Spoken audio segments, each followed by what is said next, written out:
नमस्कार दोस्तों, स्वागत है आप सभी का हमारे इस YouTube चैनल GTM क्लासेस में। दोस्तों आज की इस वीडियो में हम आपके लिए मैथ का लघुत्तरीय प्रश्न लेकर आए हैं जो आपके फाइनल बोर्ड परीक्षा में 2 मार्क्स में पूछा जाता है। ठीक है, इस वीडियो के माध्यम से आपको हम 5 प्रश्न बताने वाले हैं और सारे प्रश्न को पूरी बेसिक को ध्यान रखते हुए अच्छे तरीके से मैं आपको समझाऊंगा कि एक बार में आपको माइंड में फिट हो जाएगा। ठीक है, बस अब वीडियो को पूरी कंसंट्रेशन के साथ देखिएगा। और देखिए 5 में से जो 3 प्रश्न होगा आपका फाइनल बोर्ड परीक्षा में हूबहू देखने को मिलेगा। दोस्तों ये मेरा गारंटी है। ठीक है, इसलिए आप सभी विद्यार्थी इस वीडियो में अंत तक जरूर बने रहिएगा। इस 5 प्रश्न को आप अच्छी तरीके से बारीकी से समझ लेते हैं तो आपका फाइनल बोर्ड परीक्षा में 6 नंबर इस वीडियो के माध्यम से पक्का हो जाएगा। ठीक है, इसलिए अंत तक आप सभी विद्यार्थी जरूर बने रहिएगा। चलिए देखिए पहला प्रश्न, द्विघात बहुपद x square plus 11x plus 30 के शून्य अंकों को ज्ञात करें। दोस्तों ये प्रश्न 2021 में पूछा गया है, काफ़ी ही महत्वपूर्ण प्रश्न है। आपके 2023 बोर्ड एग्जाम में भी प्रश्न ये पूछा जा सकता है। देखिए एग्जाम में किस तरह से बनाना है, ध्यानपूर्वक इसको समझ लीजिए। पहले आपको यहाँ पे हल लिख के डैश मार देना है। ठीक है, देखिए प्रश्न क्या कहता है कि द्विघात बहुपद x square plus 11x plus 30 के शून्य अंकों को ज्ञात करें। दोस्तों आपको यहाँ पे शून्य अंकों को ज्ञात करना है। ठीक है, तो देखिए यहाँ पर जो क्वेश्चन दिया हो पहले हम यहाँ पर लिख लेते हैं। हल लिख यहाँ पर डैश मार दिए, यहाँ पर लिख लीजिए x स्क्वायर प्लस क्या लिखा हुआ 11x, तो 11x लिख लेते हैं। प्लस में यहाँ पर क्या लिखा हुआ है 30, तो 30 लिख लिए। ठीक है, अब देखिए यहाँ से आगे यहाँ से करते हैं x square plus 11x plus 30 और यहाँ पे क्या कहा है कि शून्य अंकों को ज्ञात करें, तो बराबर में कितना करना पड़ेगा 0, तभी ना हमारा शून्य अंक ज्ञात हो पाएगा। समझ रहे हैं। अब देखिए यहाँ से आगे हमको क्या करना है कि यहाँ पे जो 30 लिखा हुआ है इस 30 को 2 ऐसे यहाँ पे अंक में हमको तोड़ना है कि गुना करने पर 30 आए और जोड़ने या घटाने पर 11 आए। इस बात को समझें कि 30 को ऐसे 2 अंक में हमको तोड़ना है बाबू कि गुना करने पर 30 आए और जोड़ने या घटाने पर 11 आए। ठीक है, तो तोड़िए, सोचिए कि क्या हो सकता है।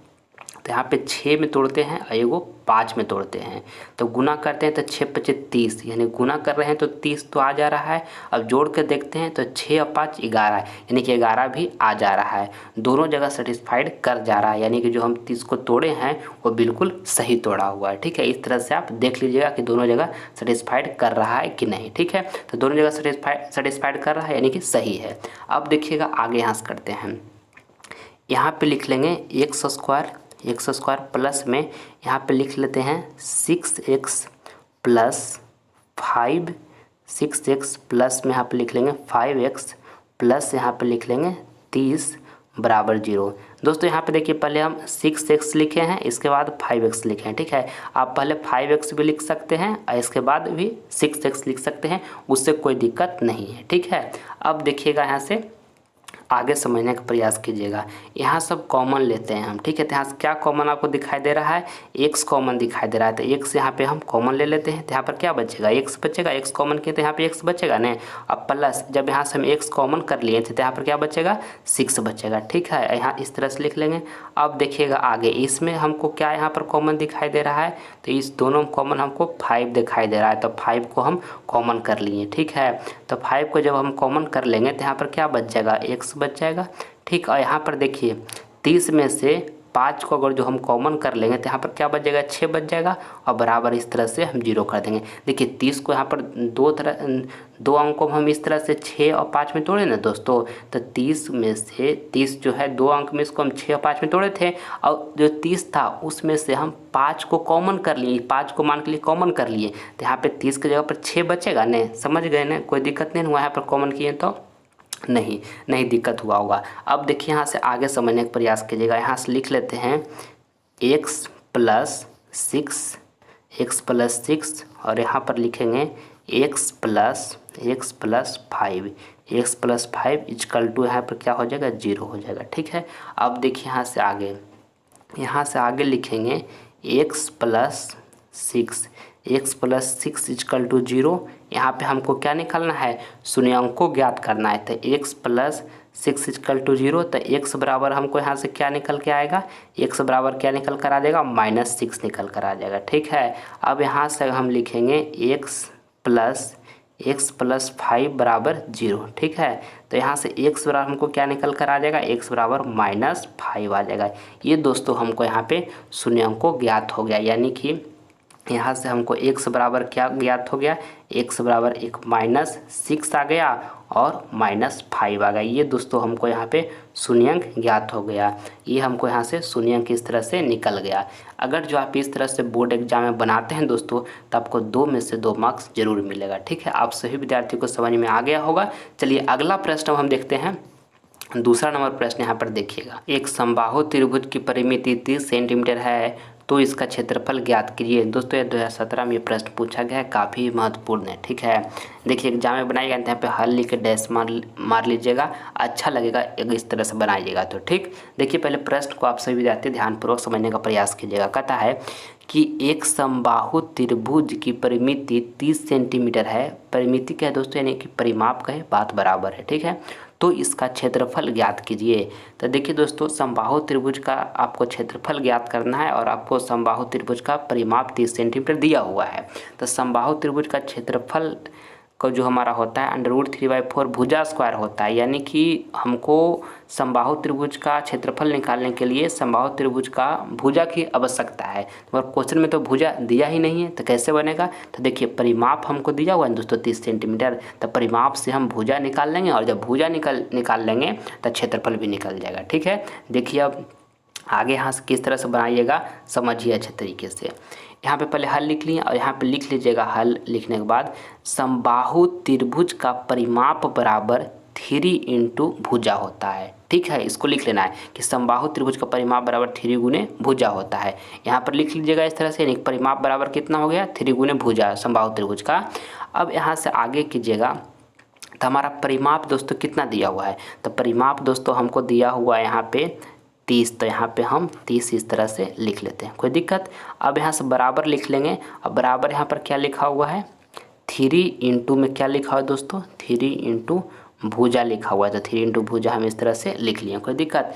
अब देखिएगा यहाँ से आगे, यहाँ से देखिएगा तो 3 से 3 क्या हो जाएगा कैंसिल हो जाएगा। ठीक है, तो यहाँ पर बचेगा कितना 10 बचेगा, 10 और इधर बराबर भुजा बचेगा। ठीक है, यानी कि दोस्तों हमको यहाँ से समबाहु त्रिभुज के भुजा बराबर समबाहु त्रिभुज का भुजा का जो हमारा लंबाई आया, भुजा का लंबाई समबाहु त्रिभुज का वो कितना आ गया 10 सेंटीमीटर आ गया। ठीक है, यहाँ तक समझ गए। अब यहाँ से दोस्तों आगे यहाँ से समझने का प्रयास कीजिएगा। ठीक है, आगे यहाँ से क्या करना है समझिएगा। यहाँ पर अब हमको भुजा निकल गया 10 सेंटीमीटर, तब इसका हमको क्षेत्रफल निकालना है। तो यहाँ से लिख लीजिएगा कि समबाहु त्रिभुज का क्षेत्रफल बराबर √3/4 भुजा स्क्वायर। इस तरह से आपको लिख लेना है अच्छे तरीके से फार्मूला पहले। ठीक है, फार्मूला लिख लिए। अब यहाँ से आगे कीजिएगा, तो यहाँ पे √3, यहाँ पर बाई में कितना लिखा हुआ 4, और यहाँ पर दोस्तों भुजा स्क्वायर होता है, तो हमारा भुजा कितना दिया हुआ 10 सेंटीमीटर भुजा दिया हुआ है ना, तो यहाँ पर 10 का क्या करना पड़ेगा स्क्वायर करना पड़ेगा। तो 10 के यहाँ पे स्क्वायर कीजिएगा तो कितना हो जाएगा 100 हो जाएगा, तो यहाँ पे 100 लिख दिए। ठीक है, यहाँ से काटिएगा तो कितना टाइम में कटेगा 25 चौक 100, यानी कि 25 टाइम में यहाँ से कट रहा है ना। तो यहाँ से अब आगे लिखिएगा तो आपका आ जाएगा कि 25 √3। ये दोस्तों हमको यहाँ पे फाइनल आंसर आ गया। इस तरह से आपको यहाँ पे आंसर लिख देना है। ठीक है, समबाहु त्रिभुज का क्षेत्रफल बराबर आ गया 25 इंटू में √3। ठीक है, इस तरह से अगर जो आप एग्जाम में बनाते हैं तो आपको 2 में से 2 मार्क्स जरूर मिलेगा। ठीक है, चलिए समझ में आ गया। आगे बढ़ जाते हैं अब हम। तीसरा नंबर प्रश्न यहाँ पर देखिएगा, कहता है कि cot square 45 degree plus cosec square 30 degree minus sine square 90 degree plus sec square 60 degree का मान ज्ञात करें। ये भी प्रश्न 2021 में पूछा गया है। ये भी प्रश्न अच्छा है, मतलब महत्वपूर्ण है आपके बोर्ड एग्जाम के दृष्टिकोण से।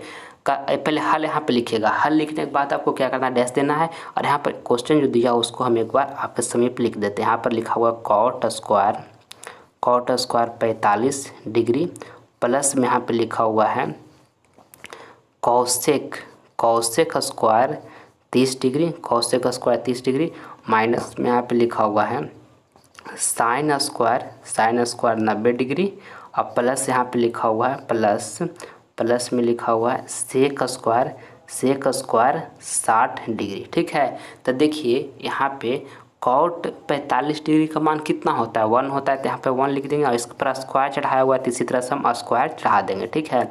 और कौशिक 30 डिग्री का मान कितना होता है, तो कौशिक 30 डिग्री का मान 2 होता है, यहाँ पर स्क्वायर चढ़ाया हुआ है, तो इसी तरह से स्क्वायर भी चढ़ा देंगे।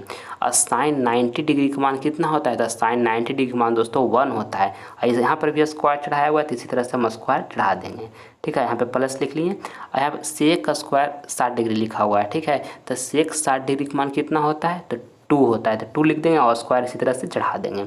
अब देखिएगा 1 का स्क्वायर करेंगे तो 1 हो जाएगा, प्लस यहाँ पे 2 का स्क्वायर करेंगे तो कितना हो जाएगा, 4 हो जाएगा, माइनस 1 का स्क्वायर करेंगे तो यहाँ पर 1 हो जाएगा, और यहाँ पर 2 का स्क्वायर कर लेंगे तो कितना हो जाएगा, 4 हो जाएगा। अब यहाँ से पहले जोड़ लीजिए, तो जोड़िएगा तो 1 और 4 कितना हो जाएगा, 5 हो जाएगा, 5 4 कितना हो जाएगा, 9 हो जाएगा। पहले जोड़ लीजिएगा, इसके बाद घटा दीजिएगा, तो यहाँ पर 9 में से दोस्तों 1 घटाइएगा तो कितना आ जाएगा, 8 आ जाएगा, यानी कि 8 जो निकल कर आया, यहाँ पे हमारा बिल्कुल सही आंसर आ गया, ठीक है।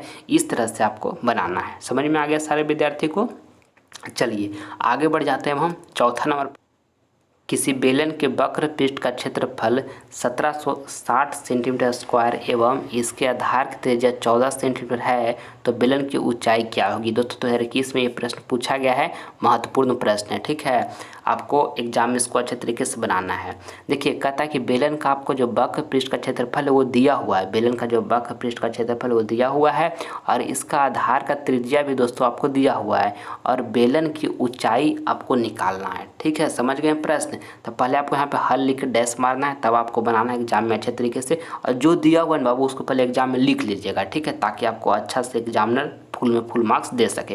तो क्या दिया हुआ है, बेलन के वक्र पृष्ठ का क्षेत्रफल इतना दिया हुआ है, तो पहले यहाँ पर लिख लीजिएगा कि बेलन के वक्र पृष्ठ का क्षेत्रफल इतना दिया हुआ है, और फिर लिखिएगा कि बेलन के आधार की त्रिज्या इतना दिया हुआ है, ठीक है। इस तरह से लिख लीजिएगा। यहाँ पे हम डायरेक्ट फार्मूला लिख कर आगे बनाते हैं। फार्मूला यहाँ पर लिखते हैं कि बेलन के वक्र पृष्ठ का क्षेत्रफल बराबर 2πr/h होता है। इसको आपको याद कर लेना है कि बेलन के वक्र पृष्ठ का क्षेत्रफल बराबर 2πr/h होता है, ठीक है। इस तरह से आप यहाँ पे फार्मूला लिख लिया। फार्मूला यहाँ से लिखने के बाद यहाँ से अब आगे करते हैं। तो अब देखिएगा यहाँ से कि हमको बेलन के वक्र पृष्ठ का क्षेत्रफल कितना दिया हुआ है, तो 1760 दिया हुआ, तो 1760 यहाँ पे लिख लिए, कोई दिक्कत, 1760 यहाँ पे हम अच्छे तरीके से लिख लिए।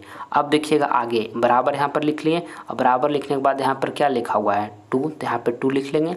और देखिए पाई का मान कितना हो जाएगा, यहाँ पर 22/7 हो जाएगा, तो 22/7 लिख देंगे, कोई दिक्कत है यहाँ तक। अब यहाँ से लिख लेंगे इंटू लिखा हुआ, इंटू लिख लिए। अब देखिए हमको यहाँ पर त्रिज्या कितना दिया हुआ है, तो त्रिज्या यहाँ पर 14 सेंटीमीटर दिया हुआ है, तो यहाँ पे हम 14 लिख लिए, ठीक है। और दोस्तों आपको एच तो हमको ऊंचाई निकालना ही है ना, तो एच इसी तरह से रहने दिए, कोई दिक्कत यहाँ तक। अब देखिए यहाँ से काटिएगा तो 7 दूनी के 14, 2 टाइम में कट जाएगा। अब हम यहाँ से एच बराबर निकालते हैं, तो क्या निकल जाएगा, एच बराबर यहाँ पे लिखा हुआ है 1760, और यहाँ पे देखिए यहाँ पे 2 गुणाम था, तो 2 यहाँ से भागा में आ जाएगा, 22 भी गुणाम में था तो यहाँ पर आके भागा में आ जाएगा, और वो 2 भी गुणाम था तो यहाँ पर आके भागा में आ गया, ठीक है। यहाँ से काटिएगा, तो यहाँ से काटिए तो देखिए 22 दूनी के 44, 44 दूनी 88, और 88 दूनी के हो जाएगा 176, यानी कि आपको 20 टाइम में कट जाएगा, ठीक है। कैलकुलेशन कर लीजिएगा, 20 टाइम में यहाँ पे कट गया। यानी कि दोस्तों हमको एच बराबर, यानी कि बेलन की ऊंचाई बराबर हमको कितना आ गया, 20 सेंटीमीटर आ गया। ये हमारा यहाँ पे बिल्कुल सही आंसर आ गया, ठीक है। इस तरह से आपको एग्जाम में बनाना है अच्छे तरीके से। समझ में आ गया सारे विद्यार्थी को। चलिए अब हम आगे बढ़ते हैं 5वां नंबर प्रश्न की ओर। 6 सेंटीमीटर त्रिज्या वाले एक वृत्त के त्रिज्यखंड का क्षेत्रफल ज्ञात कीजिए जिसका कोण 60 डिग्री है। दोस्तों काफ़ी महत्वपूर्ण प्रश्न है, 2016 में पूछा गया है आपकी परीक्षा में, ठीक है। 2023 में भी ये प्रश्न आने वाला है, ठीक।